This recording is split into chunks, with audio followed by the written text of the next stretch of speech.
I wouldn't call Rise of the Darkspark a bad video game. I would lean more towards a game that wasn't given the same development resources or time as the games that came before it, but that just doesn't really roll off the tongue. Welcome to completion number 108 of the Potato Backlog Project. Make sure you stick around to the end of the video for the Optimus Prime approved Tater Raider, and let's talk about Transformers Rise of the Darkspark.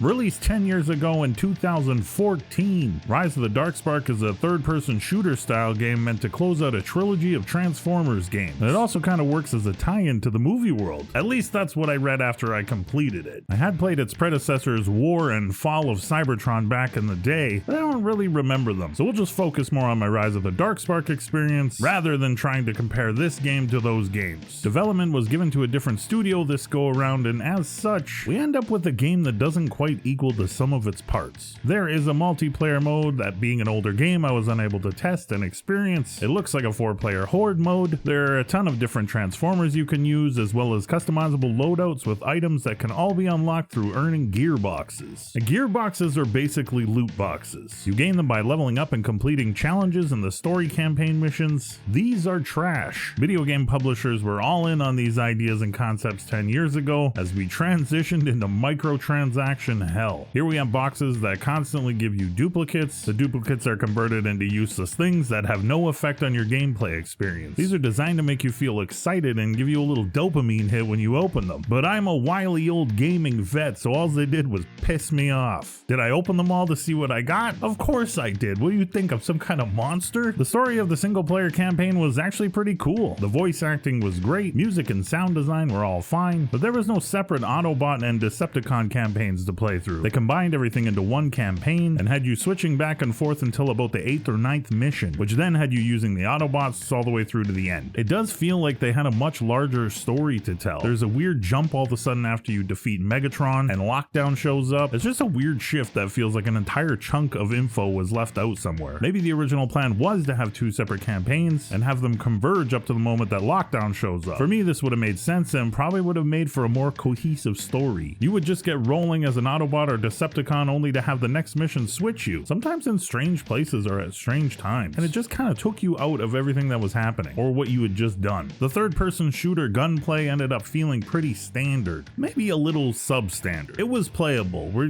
gonna go with that. You could switch the shoulder you looked over to fire. Each Transformer had a special move or a special ability specific to them, and some of them were pretty cool, but most of them I found to just kind of be throwaway. Your loadout consists of a primary and secondary weapon. You could then equip up to 3 items. Also something called a hack that would make the game a little more challenging should you choose to equip it. The items you could use range from auto turrets, shields, a handy dandy little robot buddy, different healing items, and all sorts of other stuff to help you navigate the challenges of the levels. You were then given the ability to switch your loadout and refresh your item supplies at terminals scattered around the different levels. Gun variety was pretty good, but it also felt kinda standard. Everything in the game felt kinda standard. It's hard to explain. Like, they got it up to an acceptable level, but didn't really push for anything truly awesome. All of the guns are serviceable, all worked well enough, but there's nothing there that really blew your doors off or anything that would make you really remember after you finished playing the game. There were also gun-specific upgrades that you would find in your trusty loot boxes. I mean gearboxes. They're gearboxes. None of these upgrades made the weapons function or feel any more powerful than they do before you equip the upgrades, which was disappointing. I would also describe movement in the same way. Standard or serviceable. It works. You can transform at will in most parts of the game. The only real advantage to doing this most of the time is to just get to the next part of the level faster. There are sequences where you'll need to fly, but for the most part there was no real tactical advantage to shifting in and out of your different forms within battle. And for me, that's a big gap in the experience, since it's a damn Transformers game. The transformations should feel fluid and fun and be meaningful. There should be a reason for you to want to do them, and you should feel like a total badass while doing it. Again, overall it's fine, it's serviceable, it's okay. It just feels like the game lacks some foresight on level design. Maybe they had to settle in certain places just to get the game done. There is a cool sequence where you control Grimlock, which is pretty awesome. Giant metal dinosaurs will always be cool. If you don't think so, then take a look in the mirror.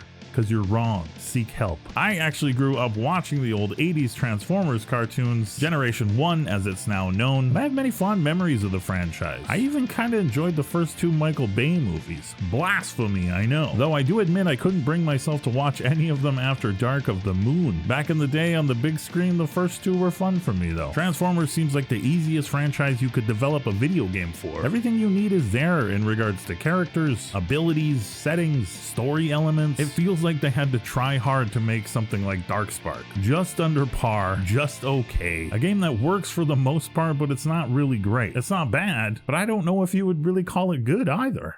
2 happy potato faces out of 5. Some of the original voice cast being present is really awesome, like Optimus Prime. I don't know, it just feels like you could reskin this entire game and you wouldn't even really know it's a Transformers game. And that's just kind of disappointing. But with that, the Backlog project rolls on, rolls out, rolls on, roll out. Thank you so much for watching. Be kind to yourselves and others that deserve it. We're on to the next one. Laugh, like, comment, subscribe, do all the things. Hit join. If you join, I'll put your name in the credits. Do it. Super cheap. Help me sell out. You would just get rolling as an Autobot or Decepticon. Decepticons.